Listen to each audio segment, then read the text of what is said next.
The inside story on the issues that affect you and your community. This is Local 12 Newsmakers. Good morning and welcome to Local 12 Newsmakers. I'm Dan Hurley. For those of us who work or live downtown, construction of the Cincinnati streetcar is part of our daily lives.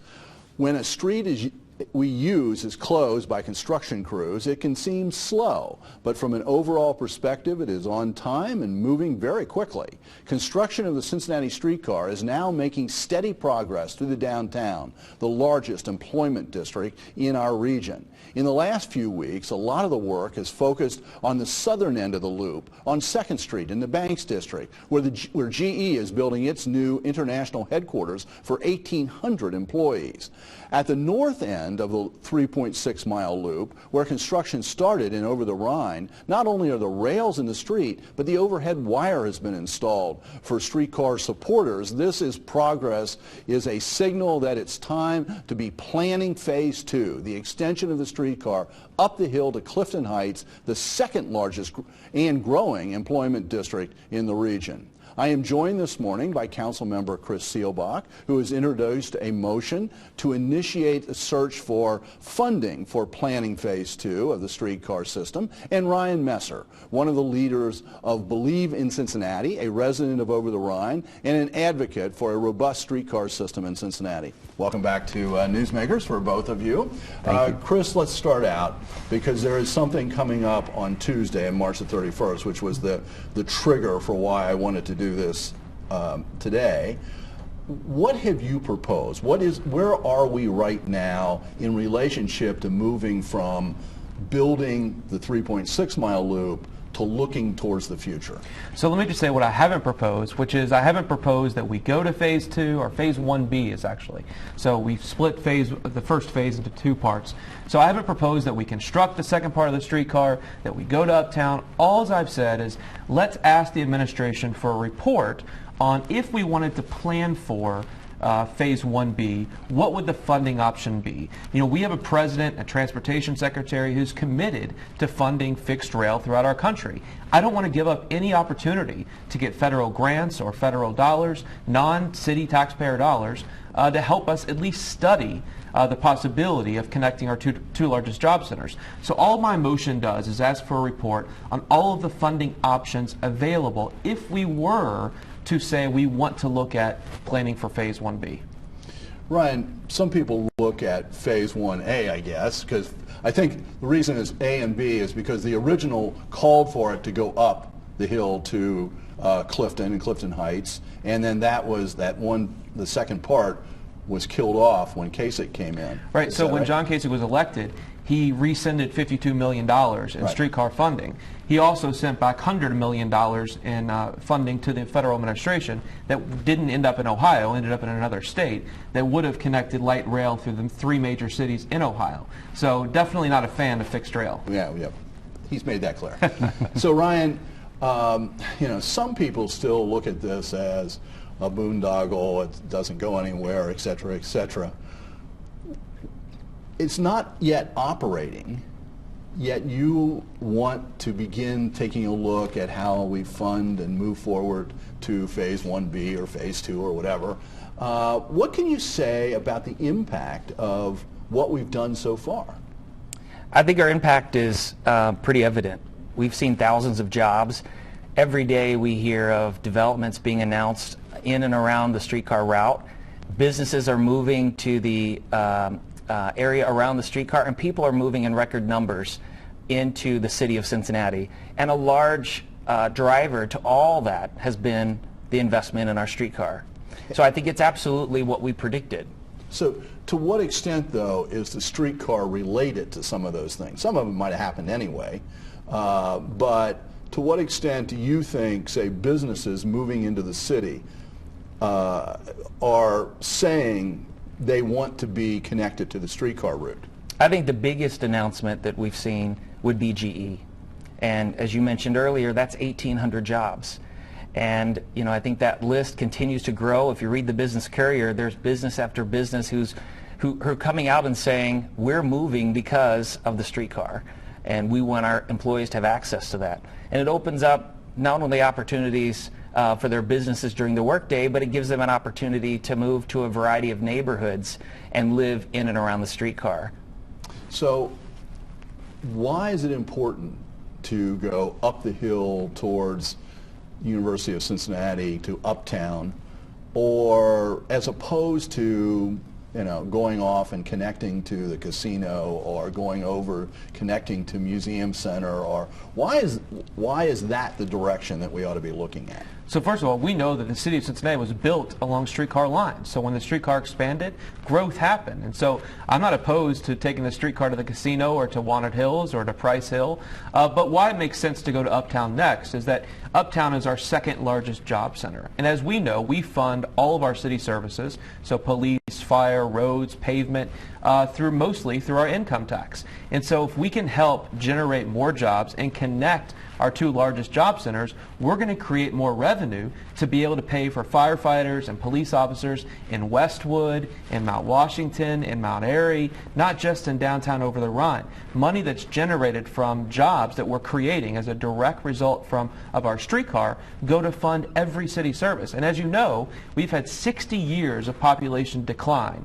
And I think because of the decisions not to make smart investments in things like good public transportation, for the first time in 60 years, our population is stabilizing and we're preparing for growth. And I believe it's partly because we've made these smart investments in things like the streetcar system, better light rail or better fixed rail throughout our city, better parks. Washington Park costs $52 million. We don't inherently make money from that from selling Cokes on Saturdays, but it helps draw economic development and jobs and people to our city, which in turn creates revenue for police and fire jobs. A lot of this too, and when we talk, when the study does begin, whenever that is about the route, because the route can generate investment on the real estate side along that route. So it's very important to figure out not only what's the shortest route or what's the easiest route from the technology that's involved, but also the impact on the real estate side. And so getting from over the Rhine up to Uptown, Ryan, what are the options here? What are you looking at? As a neighborhood leader, I think about that there is a feasibility study that was done, and it has a route, and I think some people want to revisit that because neighborhoods are starting to look at what we've seen already take place in our starter line, and they want a little piece of the action. As a neighborhood leader, I would say that this possibility that we have with this expansion of the starter line to Phase 1B touches almost 10% of our 20% of our neighborhoods, 10 plus neighborhoods within blocks of a possible route, which is almost 25% of our population.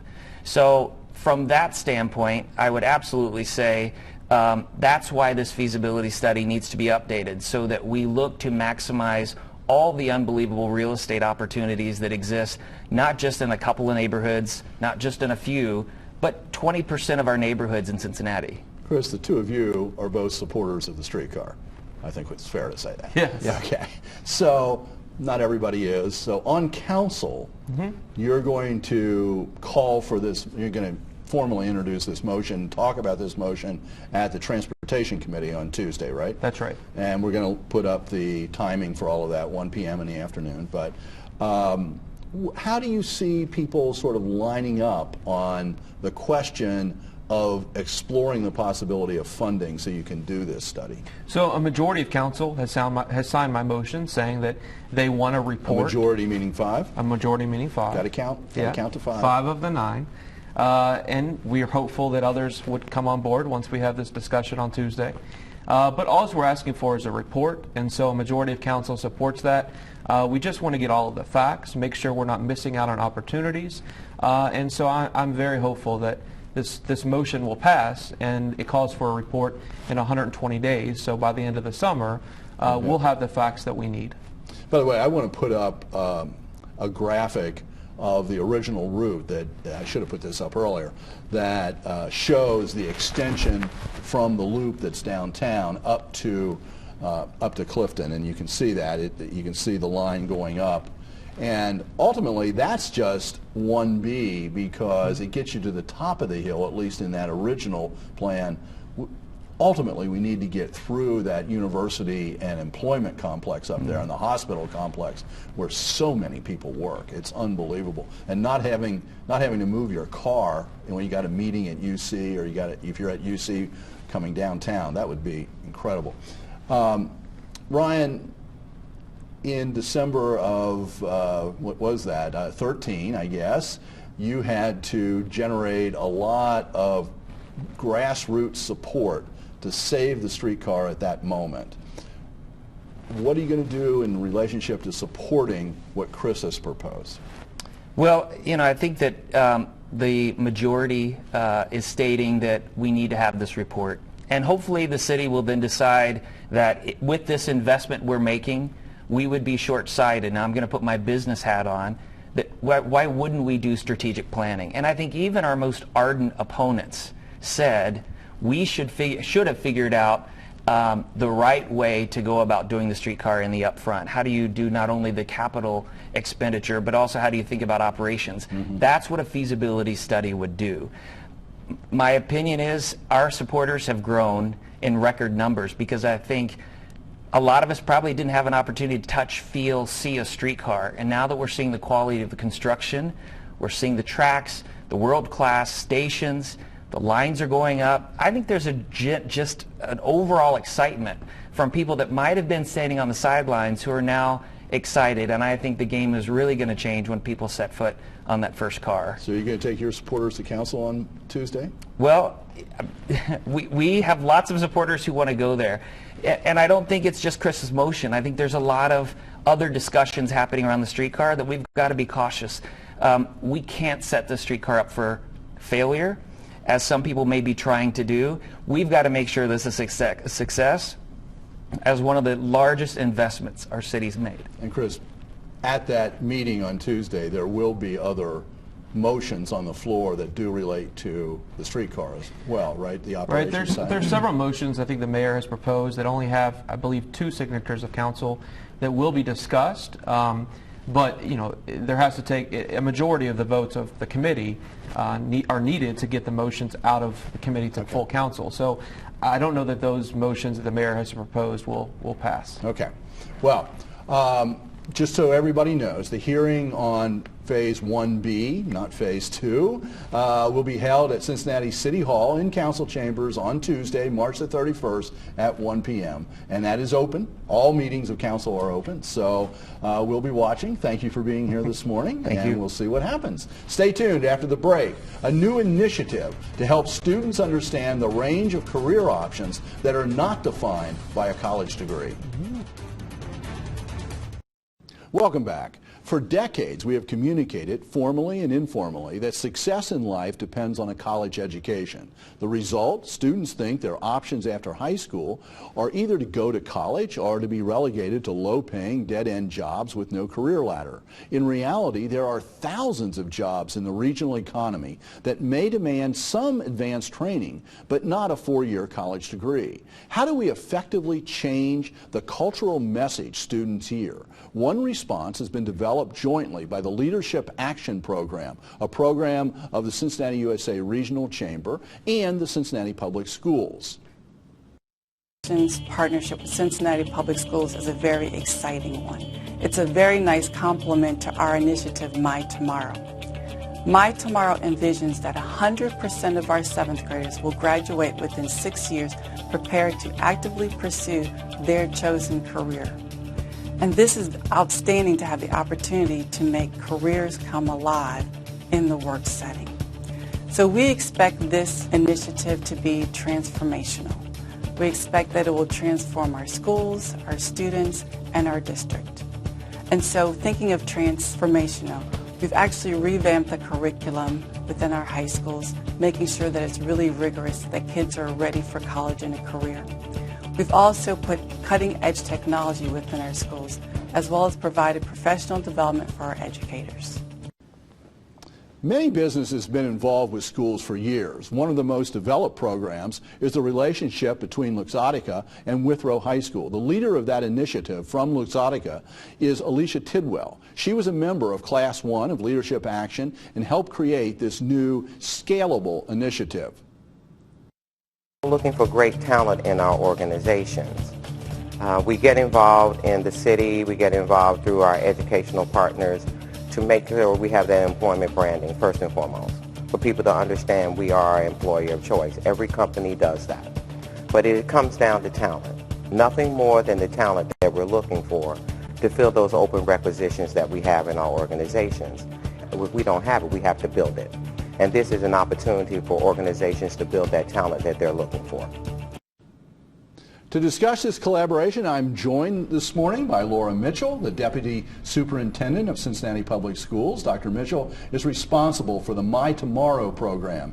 And Doug Adams, a Senior Vice President of PNC Bank. Doug served as the co-chair of the Business Education Project Team in Class 1 of Leadership Action, which just ended 10 days ago. Welcome to Newsmakers. You've both been on before in the past. And of course, I have a giant, have to reveal that I have a giant conflict of interest once again this week, that I'm the Director of Leadership Action. This was our first year. Very proud of this project and the other project that grew out of that, but it's being covered by all the other media, and I wasn't going to let them get away and not cover it on Newsmakers. So, welcome. I'm glad you're here. Doug, you were the one who sort of initiated this idea almost a year ago. Did you know where it was going to go at that time? We really didn't. I think that as the project morphed, we really realized that the idea had to be partnered with the Cincinnati Public Schools, and we had to truly walk side by side as we went through the process, develop the program, because while businesses may think they understand what's needed, unless we have the CPS as our partner, trying to get them implemented into their system, it just wasn't going to work. So we picked the perfect partner, and it's just been an absolute stars aligning in Cincinnati. You know, one of the interesting things as I watched your group work its way through this year, people were going out and talking to principals, to teachers, and to students about their ideas about careers, businesses, et cetera, et cetera. Coming back, amazed at what was going on, both amazed at what was going on out there already, and also amazed at, oh gee, high school students, they're not exactly the way I remember them too. So, so it was really a learning process. Well, I think it was. It's very interesting. If you take the time to go see the public schools, there's a lot more happening than people really realize. They're very professional. Their principals are incredibly engaged in the students and trying to bring the best possible world they can to them. So if you walk into Withrow High School and you see what's going on there, especially with Luxottica's program and the mentoring program and the career readiness that they're already doing in that school, it's just tremendously eye-opening to see the good things that are happening inside Cincinnati Public Schools. Laura, one of the things that happened here was this Leadership Action program got lucky a little bit because Cincinnati Public Schools was just launching your initiative called My Tomorrow, and there's a component of that that is about career readiness and making students aware of career options. So what is it that you think businesses can do for the schools and for the students? Sure. So I think businesses can really work with our students and work with our teachers and principals to make sure that our kids are really ready for the world of work, so that when they leave Cincinnati Public Schools, they're prepared to make their own decision about what they want to do. So many of our kids could really benefit from things like interviewing skills, workplace etiquette, how to land a job, how to conduct yourself in a work site, how to collaborate with diverse people, goal setting, developing plans. We really believe that the business community can be a great asset to us in helping our kids achieve those type of skills. And next August, really, and we've got a little bit of video that you can sort of talk to, but you're going to begin a series of experiences for students that take them through some of those things. And the business community will be directly involved with that, right? What are some of the things that students in in the high schools that are going to be targeted will have a chance to do? So our business partners are going to walk hand in hand with us, and the first thing we're going to do is to launch a 3-day boot camp for these kids to get them career ready, to get them ready to work with our professionals. And that will take place in August. And then in September, we're going to have career expos at all of our high schools who are participating. So this will be hands-on, engaging, opportunity for our kids to talk to professionals. Our students will also interview professionals about their job interests, and then there'll be a shadowing opportunity as well as a resume review and also mock interviews. And so all of these things will take place throughout the school year with our business partners. Now, Doug, one of the things about the approach here is that you're not just trying to do it every place at once. You have identified some beginning schools, and then you're going to make sure that this model sort of works. So how's this going to roll out from your point of view? That's correct, Dan. We're starting a pilot program at 3 different schools, Dater, Gamble, and Aiken. And the 3 principals have all been involved in our discussions and the creation of this program. And what we plan to do is get them involved at the very start. In April, May of this year, we're going to survey the students at that school, or those 3 schools, and there's about 300 students that will be involved in this to see what their career interests are. Once the Business Education Connectivity Council that's being formed to guide this process gets together, we will then start bringing the businesses together that help meet those needs of those students for their career interests. You know, one of the things, remembering back on when I was in high school, I barely can remember that, but also teaching high school, you know, there isn't any reason that high school students should know that much about what the career options are in our community. I mean, you kind of know what your parents do, and you know what teachers do, and you may have some sense of what maybe a doctor that you visit, but it's really lots of things they just don't know about, right? Absolutely. There's a whole big world out there that our kids may or may not be familiar with. And so the key is access and exposure for all of our students across the district. And Doug, what about jobs that I set this up by saying there's a lot of jobs that aren't college, don't demand that 4-year college degree. Those are sometimes overlooked. Absolutely. I think if you look at the statistics out there, the businesses of the world, and especially in Cincinnati, are clamoring for that skill set of the students that can come in at any level, including starting positions or whether it be post-college. But what they don't have is the connectivity to show the kids all the things that are out there. So our job is to make My Tomorrow experiential and to get the kids actually out in the workforce and get them to see what's out there. So we're going to take them to manufacturing opportunities. We're going to show them food service opportunities. We're going to show them the healthcare industry. We're going to show them the IT world. We're going to show them the financial service or the professional services world. So if you think of it from when you and I were in school, it was bring your father to school day, and he would tell what everybody did. Well, the kids nowadays don't get that opportunity. Parents are very busy. They don't have time to come into the classroom. So what we're going to try to do is open their eyes and open their horizons to see all the possibilities that they have, whether it's be college or whether it be just entering the workforce straight out of high school. You know, and something like the Luxottica program, which does have a track record, it's been around for a while.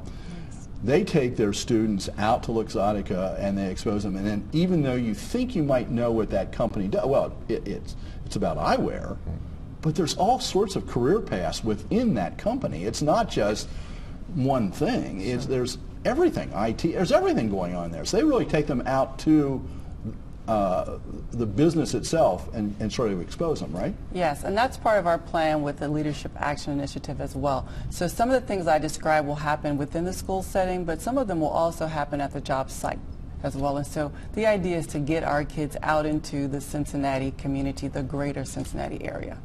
Doug, what do you think you're going to have to do with business people to get them prepared to really understand the students they're going to be interacting with? Because you guys had a whole year to sort of figure that out, but it's not necessarily easy. No, it's not going to be an easy process. I think Cincinnati Public Schools has done a good job of trying to get businesses implemented into their system, but businesses don't know how to fit. So our job is to bring those businesses to the table, show them what they need to do, We're not requiring any financial responsibilities on their part. It's just to get their time, their talent, and their people engaged in the school system to really open the kids' eyes. So they'll have 3 experiences inside the classroom talking about what their business does.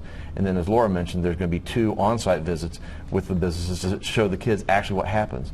And letting the businesses know the expectations up front is going to be very critical. So again, it's a simple process. It's simple engagement. It's not a mentoring kind of program. It's just really getting them involved in their business to see all. One of the things I want to make clear, we're just about out of time, but one of the things I want to make clear, you also have worked on simplifying and standardizing the process by which businesses can get involved so that every school doesn't have a different approach and businesses get discouraged or something. So let me make sure that everybody understands that Leadership Action, Class 2 is forming as of April 9th. This is a pure advertisement, but there's still a couple of slots open. You could get in contact with me, I'm the director, at the Cincinnati Chamber, or call me at 579-3141. Thank you for being with us. Thank you for making Newsmakers part of your Sunday morning. Join us again next week.